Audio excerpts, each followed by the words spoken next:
medyo dali. Nagawin tayo ngayon, no, sa May Dibante. Sakop ng Panaybana kasi may report po dun ng nagpaparescue na dito po sa area ng San.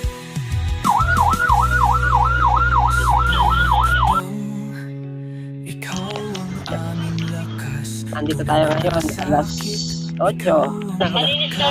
Malalim yan ha. Pagka nahulog ko dyan, malalim yan.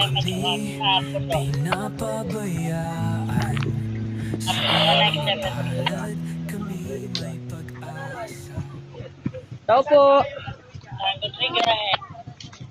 Magandang gabi po.